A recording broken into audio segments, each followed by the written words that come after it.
या 36 जिल्हे 50 बातम्या। पुणे पोलिसांकडून पोर्शे कार अपघाताचा सीन रिक्रिएट। मध्यरात्रीच पोलिसांकडून गोपनीयता बाळगत सीन रिक्रिएट। खासगी गाड्यांमधून मध्यरात्री पुणे पोलिसांची टीम घटनास्थळी दाखल झाली होती। भिवंडीमध्ये गुजरात एटीएसची मोठी कारवाई। 800 कोटींचा लिक्विड एमडी ड्रग्ज साठा जप्त, दोघे ताब्यात। स्थानिक पोलीस कारवाई संदर्भात अनभिज्ञ। पुण्याच्या राजगड तालुक्यामध्ये 13 वर्षीय मुलीवर लैंगिक अत्याचार। रात्रीच्या अंधारामध्ये झोपडीमध्ये राहणाऱ्या मुलीला जीव मारण्याची धमकी देत मुलीवर अत्याचार। पीडित मुलीच्या आईकडून राजगड पोलीस ठाण्यामध्ये तक्रार। वादग्रस्त प्रशिक्षणार्थी अधिकारी पूजा खेडकरचे वडील दिलीप खेडकरांविरोधात तक्रार दाखल। सरकारी कामामध्ये अडथळा आणल्याप्रकरणी तक्रार। नागपूर जिल्हा बँक घोटाळा वसुलीवर लेखी बाजू मांडण्याचे सुनील केदार यांना निर्देश। बाजू मांडण्यासाठी 15 दिवसांचा वेळ। परभणीमध्ये कोठडीमधील आरोपीच्या मृत्यू प्रकरणामध्ये 5 पोलीस कर्मचाऱ्यांचं निलंबन। खुनाच्या आरोपाखाली अटक असलेल्या आरोपीचा उपचारादरम्यान झाला होता संशयास्पद मृत्यू।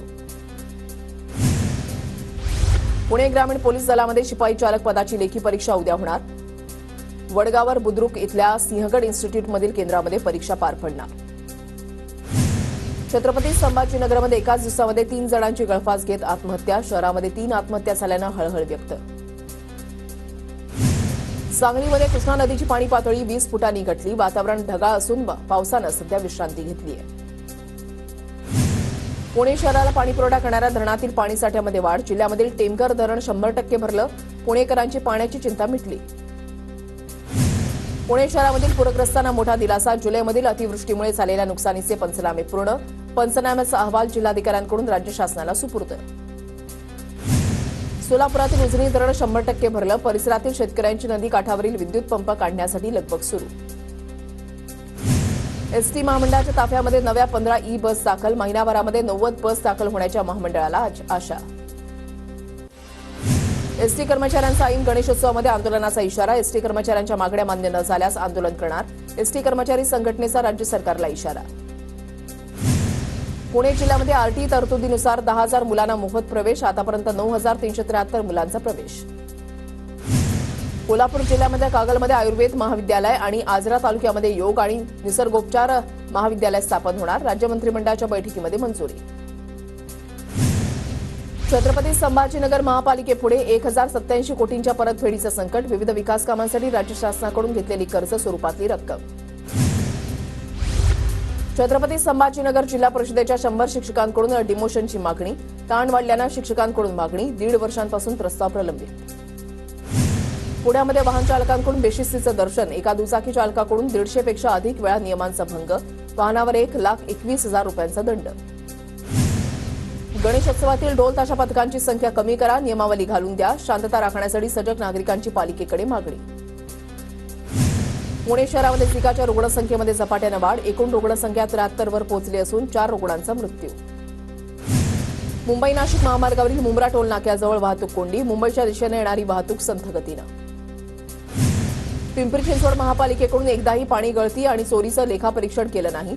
प्रशासनाच्या दुर्लक्षामुळे दूषित पाण्याचा नागरिकांना होतोय पुरवठा।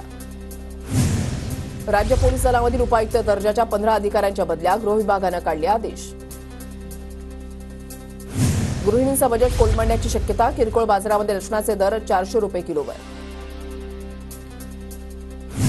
सांगलीच्या जत तालुक्यामधल्या डाळिंबाला उच्चांकी दर। विशाल कुंभार या शेतकऱ्याच्या डाळिंबाला 265 रुपये दर मिळाला। मुख्यमंत्री माझी लाडकी बहीण योजनेसाठी नाशिक जिल्ह्यामधून 7,37,482 अर्ज। अर्जांची तालुका स्तरावर समितीतर्फे छाननी सुरू। गोंदिया जिल्हा लाडकी बहीण योजनेचे अर्ज मंजूर होण्यात राज्यामध्ये अव्वल। जिल्ह्यामधील 2,76,755 मंजूर तर 12,135 बहिणींचे अर्ज झाले रद्द।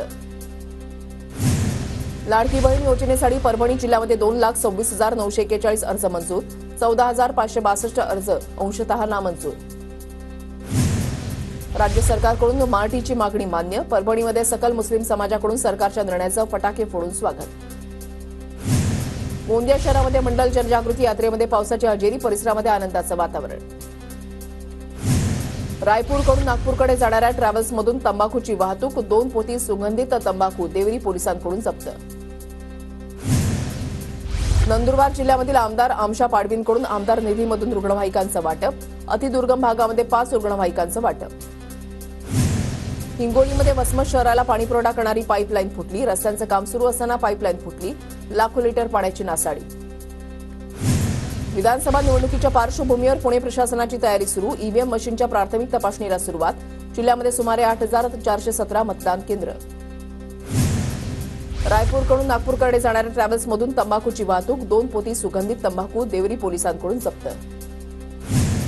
छत्रपती संभाजीनगरच्या घाटी रुग्णालयामध्ये 6,000 जन्म आणि मृत्यू प्रमाणपत्र प्रलंबित, मनुष्यबळ यंत्रणा कमी असल्यामुळे प्रमाणपत्र देण्यासाठी विलंब. जळगाव जिल्हा प्रशासनाकडून विधानसभा निवडणुकीच्या पार्श्वभूमीवर मतदार यादी विशेष पुनर्निरीक्षण कार्यक्रमाला सुरुवात. 30 ऑगस्ट रोजी अंतिम मतदार यादी प्रसिद्ध होणार. नागपुरात महादेवांच्या भक्तांसाठी राबवण्यात आला खास उपक्रम. श्रावण महिन्यामध्ये बनवली जाणार 51 लाख मातीची शिवलिंग बनवण्यासाठी आणण्यात आली गंगा नदीमधली माती. जळगावच्या धरणगावमध्ये हिंदू जनजागृती समितीकडून मुकनिदर्शनं, छत्रपती शिवाजी महाराजांच्या गडांवरील अतिक्रमण हटवण्याची तसंच लव्ह जिहाद विरोधात कायदा आणण्याची आंदोलकांची मागणी. चिपळूणमध्ये रस्त्यामधील खड्ड्यांमुळे रामपूर पाथर्डी ताम्हणमळा एसटी वाहतूक बंद, रस्त्यासाठी विद्यार्थी ग्रामस्थांचा बांधकाम अधिकाऱ्यांच्या कार्यालयामध्ये घेराव. धुळ्यामधल्या इंदिरा महामंडळ आणि भारतीय अपराधी नियंत्रण परिषदेच्या वतीनं जिल्हाधिकाऱ्यांना निवेदन, यशस्वी शिंदे खून प्रकरणाची फास्ट ट्रॅक कोर्टाद्वारे सुनावणी घेण्याची मागणी. धुळ्यामध्ये पांझरा नदीवरील सर्व धरणं भरल्यानं पिंपळनेर ग्रामस्थांमध्ये आनंद, पिंपळनेर ग्रामस्थांच्या वतीनं पांझरा नदीला साडी जोडीचा आहेर. भंडाऱ्यामध्ये एसटी बसचा समोरील लाईट बंद असतानाही सुसाट प्रवास, प्रवाशांचा जीव मुठीत घेऊन प्रवास. अहमदनगरच्या बोल्लेगावमधील पॅलेस्टाईनला निघालेला तरुण पोलिसांच्या ताब्यात, मित्र आणि कुटुंबियांच्या मदतीनं तरुणाला अहमदनगरमध्ये आणण्यात पोलिसांना यश. पॅलेस्टाईन युद्धाचे व्हिडिओ पाहून तरुण झाला होता प्रभावित.